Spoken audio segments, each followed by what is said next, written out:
How's it going? Welcome back to Justin's Drink Reviews and More. We're back at it again with a meadery today at MoonJoy Meadery, guys.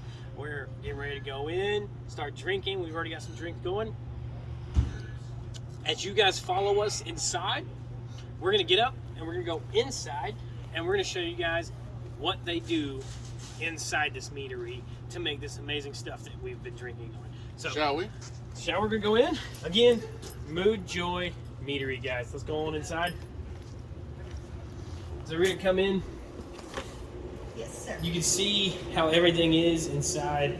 How they have these settings, and then run around. We're gonna be walking through and seeing a tour of their meadery. Here on the right side, you can see what they have for sale as far as public purchases or anything like that. They're going to have your different drinking horns, your carrying pouches, your sage, everything that you want. You got rune pouches and runes in the back. There's their meads across the top here, starting with their award winners and then coming it down there. And then as you walk through, you got Levi still on your left next to the tap and the animals, the place where he is the most happiest. As we walk through, we can come down the side here and have more refreshments, water, all that fun stuff. But the best thing is their MoonJoy Meadery merchandise. As you can see this, they got hoodies, they got shirts, they have tankards that you can get for them. They're made out of real corn. They got furs everywhere. They got blankets up out of fur, iron up out of metal. They got ducks. But nonetheless, they have a bunch of different stuff to show out there for you guys. What we're going to do next is something that we've never done on the channel before.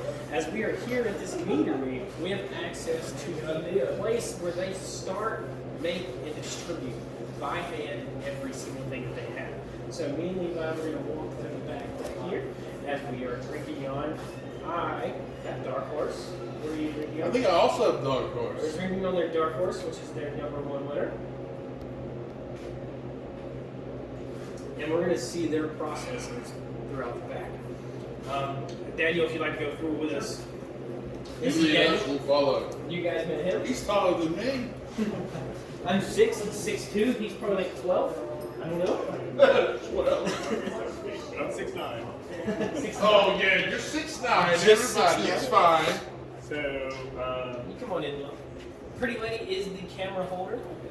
Come all the when way in. we started brewing in 2020, in May, I believe it was, we started out in just these glass carboys. We had about 20, 30 of these in here and a small stainless steel fermenter. And we've slowly been upgrading and reinvesting in the meadery. And now we're brewing in all of this stainless steel behind you to put it in like gallons perspective. We started out maybe doing 60 gallons a month, and now I could produce 700-ish. Oh, nice. You know, it's getting up there, definitely. What's the flavor comparison That's just between enough for me. a glass jar and using aluminum or steel? Whatever you're using? Glass and stainless steel do not impart flavor into the beverage, which is why they're used in brewing. Yeah. There are brewing grade plastics, plastic fermenters in out, but we don't use any of those. We like stainless steel and glass. We don't. There's just so many issues with plastics nowadays, and we try to be sustainable. All of the cups that we use in our festivals and outside events are made with the compostable cups, so we're not adding to the trash problem. It'll break down, go back to the planet, everything will be good. But as they get further along in the process, so we do smaller batches, we still use these glass carboys. I really like watching them clear and settle out.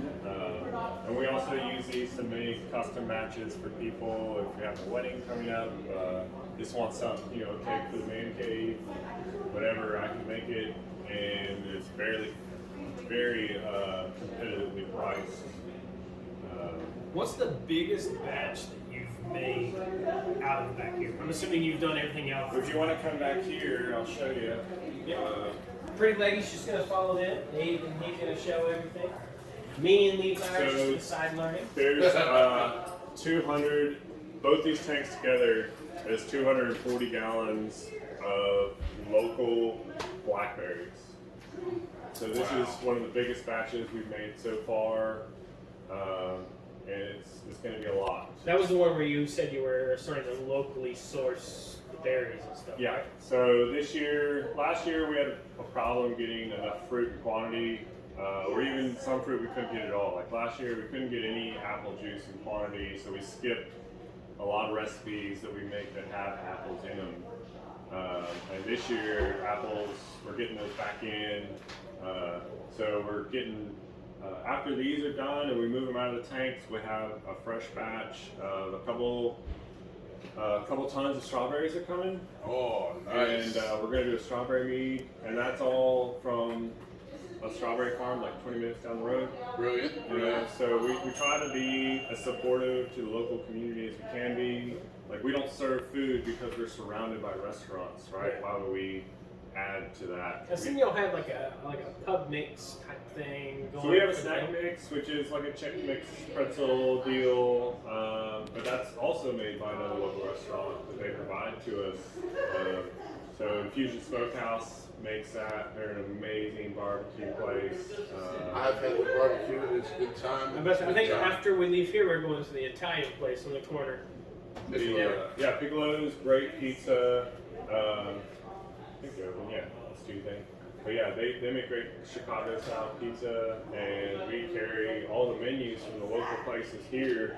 So you can sit down at the table, drink your mead, look at a menu, call in your order, and they'll either walk it over or you'll have to go pick it up depending on their availability. I did that last time I was here. But yeah, we kind of operate as a second dining room for a lot of times. Well, Piccolo's Pizza is all across like 3-4 tables in there.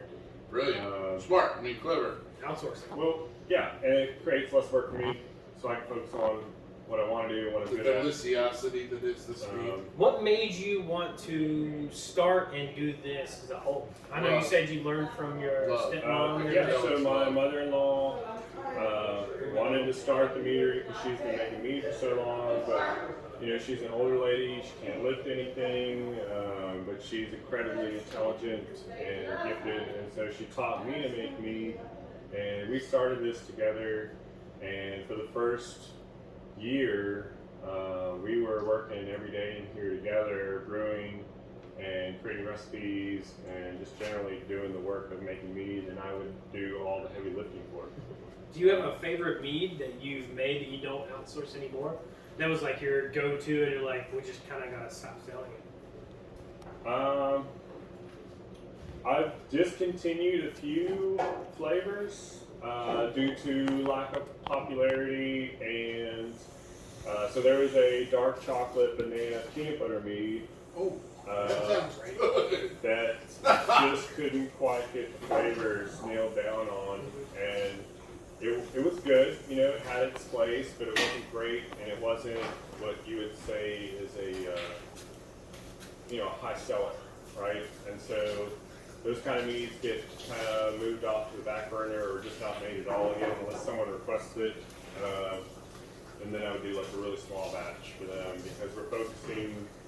So I just bought these in January, these 2 tanks, and these I bought just to do fresh local fruit in.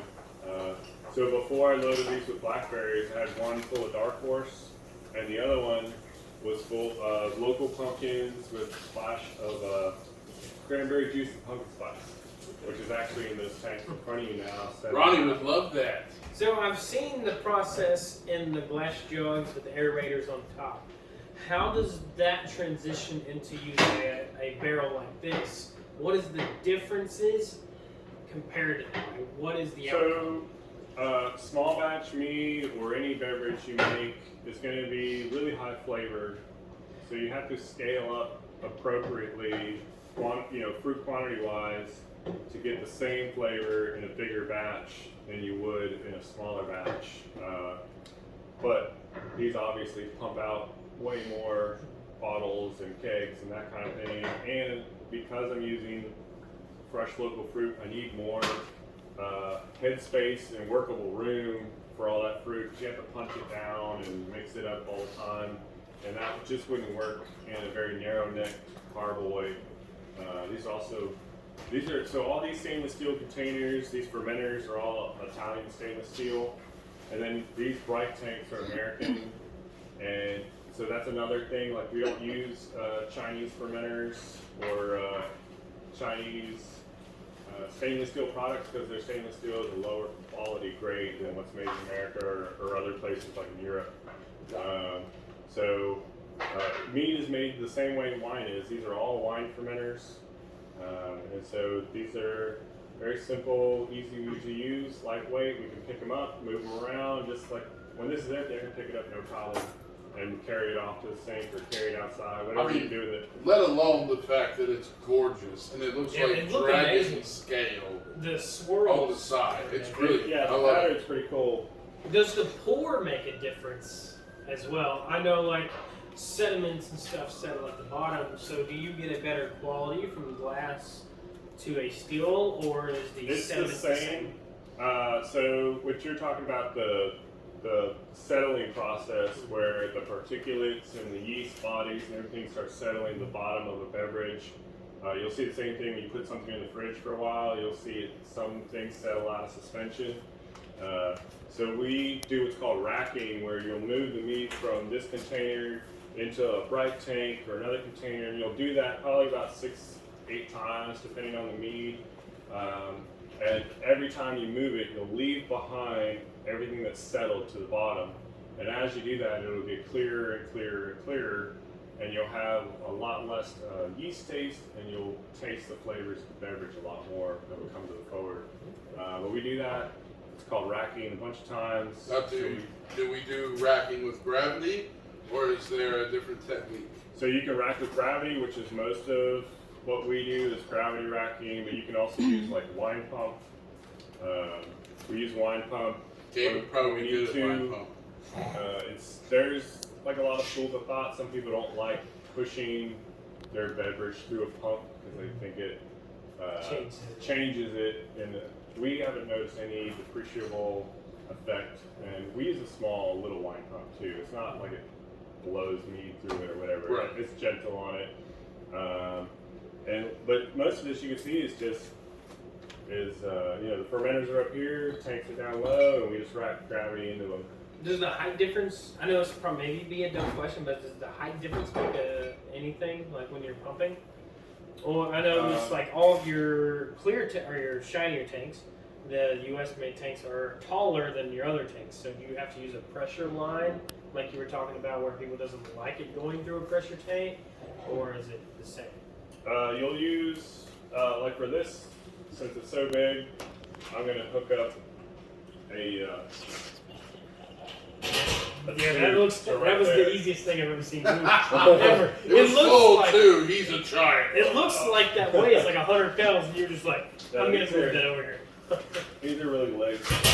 So everything I buy, because this is a small workspace, and we do everything by hand, and we have to clean everything by hand. It needs to be. I need to be able to pick it up and move it to the sink to sterilize it properly or sanitize it. So all of these, though, we try to use gravity as much as possible.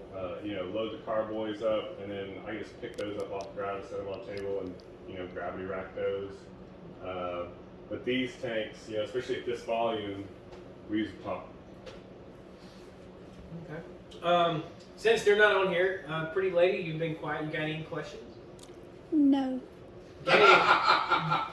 Gabe wasn't really a big part of the walkthrough, but Gabe, do you have any questions since you've been sitting back here listening and talking? I have seen the mead called Thunder God. I'm wondering when that's going to be around. So that one's clearing pretty fast. It's going to be a small batch. There's only about 11 gallons of it. Okay. So that'll make around 50, 60 bottles maybe. Okay. How much? Well, I definitely have to be one of those can we bottles. get a sip?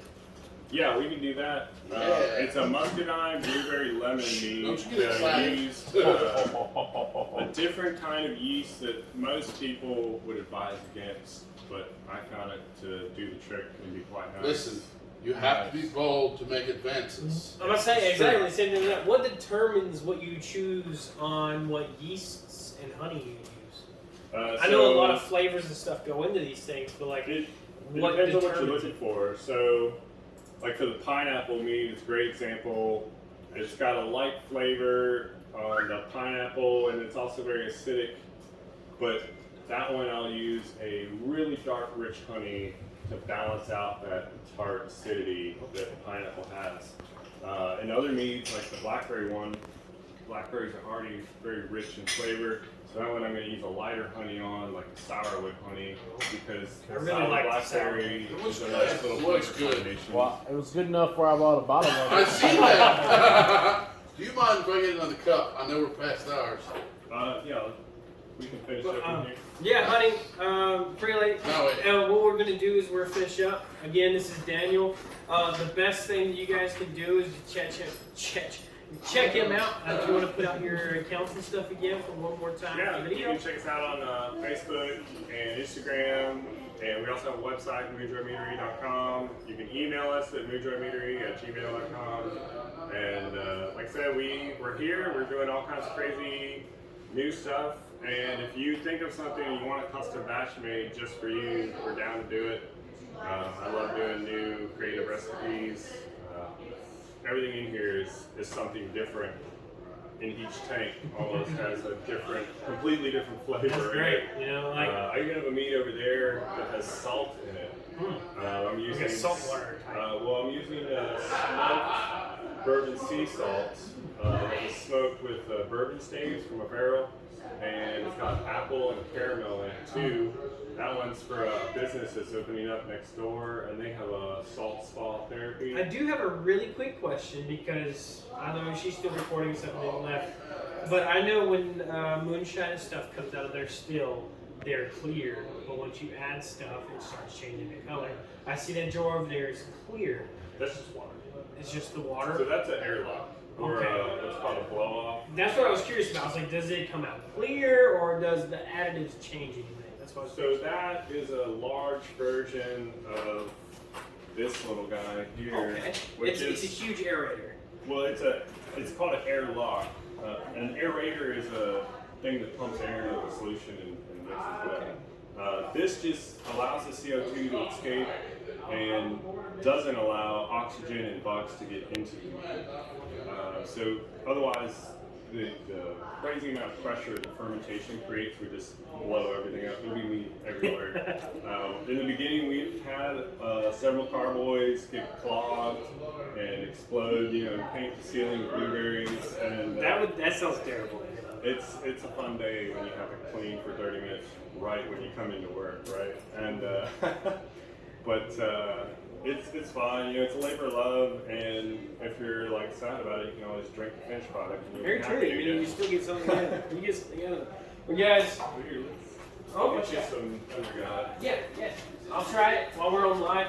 They may try it off the live, but I'm more than glad to try it.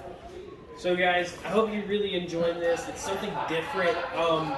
You can ask anybody. It's outside my comfort zone to be out here doing these live videos in front of other people, especially with somebody holding a camera or something like that. So it's definitely huge, definitely different. So I really hope you guys enjoy this kind of thing. If that's the case, that we're more than likely to start going to more breweries and meaderies and everything else like that. MoonJoy is absolutely one of my favorites here off the bat. Their welcomeness, their enjoyment of just showing everything that they have, the quickness. I messaged Daniel probably right after I reviewed the mead La Goiba, and I'd probably say within like an hour he responded back. So I mean, it was definitely one of the more quick responses that I've ever had from somebody making something was you, and it was like, I'm on Facebook constantly. I made the review and I was like, hey, I sent it to you. I was like, hey, I made a review of your drink. It was the Lagoiba, and I was so excited about it. And you messaged me back, and I instantly messaged Gabe and Nima. I was like, we're going. I'm like, we gotta go. Like, and you're like, I'm so happy when you come choose the next ones. I was like, we gotta go at that point. So this one is 17 or 18%. I need to do another gravity check on it to get the final number. It's still being worked, but it's primarily muscadines. I was say it definitely has more of that rapish. And there's some blueberry juice in there and some lemon juice thrown in. Of course, lots of honey. But it's still pretty young, still pretty fresh. I was say you can definitely taste the juices in there. It's very sweet, a little tart. The lemon, yeah, I did put a fair amount of lemon in there. The lemon makes it a good tart. I mean, me personally, I like a tartiness to it. I'm very huge on like sour beers and everything else like that, so that runs in very fine line for me. It is really good. I mean, to be honest, it's something that Pretty Lady would really enjoy because she likes sour beers and sour brews too, and you guys can see it there. There's a very nice red color on it. Almost. I'd hate to say cherry because it's got pink in there too. So yeah, the muscadines give it a nice pink color. You'll notice that on the Vinland Bound. It's very nice pink. Dark color in there is definitely coming from the skins of the muscadines and the blueberry juice. It's giving it that nice dark color. I just love the aftertaste. It's more of like a frontward Swedish sour that transitions into like an amazing like moisture. Like I was saying earlier, where it's too sticky or not too sticky, or you said you run that greatness, you know. And I can vouch for it. That stuff's great. Daniel, It's it's so a taste of money. It is so great. I love it. That is amazing. It's called. But guys, thanks for tuning in. Thanks for watching. Again, I'm Justin. Welcome to our Drink Reviews and More. I buy it so you guys don't have to. I try it so you guys don't have to. And we are out adventuring so you guys also don't have to. But come over here to the MoonJoy Meadery in Lenore. I'm going to let Daniel give you guys the address one more again. And if you guys have any more questions, I'm sure he can answer it. He's going to give you guys, we'll let him speak about everything he's got as far as location, items that they can buy, everything that he's got for MoonJoy. These drinking horns, rune sets, drinking horn holders, candles, and all kinds of locally made, handcrafted items on top of the mead. And the mead, we have, like I said, 14, 15 different flavors out right now. I know for sure it's 14 bottles. I think the one that one we tried draft earlier. only. I do some test batches that are draft only. And, you know, if people like them, I'll remake it in a bigger batch, you know, in like a 20 or 40 gallon batch, and put it out in bottles and keg on the tasting room floor. But this Saturday is our big first event that we're throwing here in downtown Lenore. It's also the first festival since COVID that's happened in town. Come on, get you something, guys. So We yeah, may it's be gonna here. insane. It's going to be food trucks, and over 40 crafters are going to be here. There's going to be axe throwing. There's going to be us with mead. There's going to be some breweries. There's going to be a winery. It's going to be awesome, and they're all from the local area or the county around us.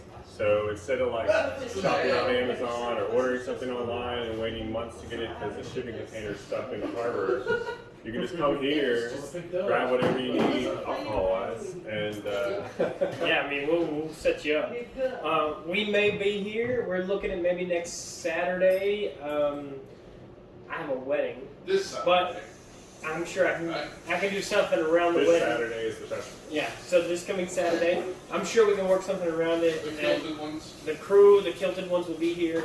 I'll be wearing my kilt Saturday. Hey, so we'll all be kilts. We'll be all drinking and having fun. It was a great time meeting you. I don't know if you guys know, but this is definitely the first time me and Daniel's met each other. This has not been through Facebook. It's been a great time. The hospitality has been absolutely amazing. I want to thank Levi. You guys met him earlier for introducing me into MoonJoy and into mead just in general. But guys, if you're ever curious about anything, remember, I buy it so you guys don't have to, and I try it so you guys don't have to. So until later, till next week, as always, I'm Justin, and welcome to our drink reviews, and I cannot wait to see you guys around for some more. Y'all have a blessed evening, and I'll see you guys again soon.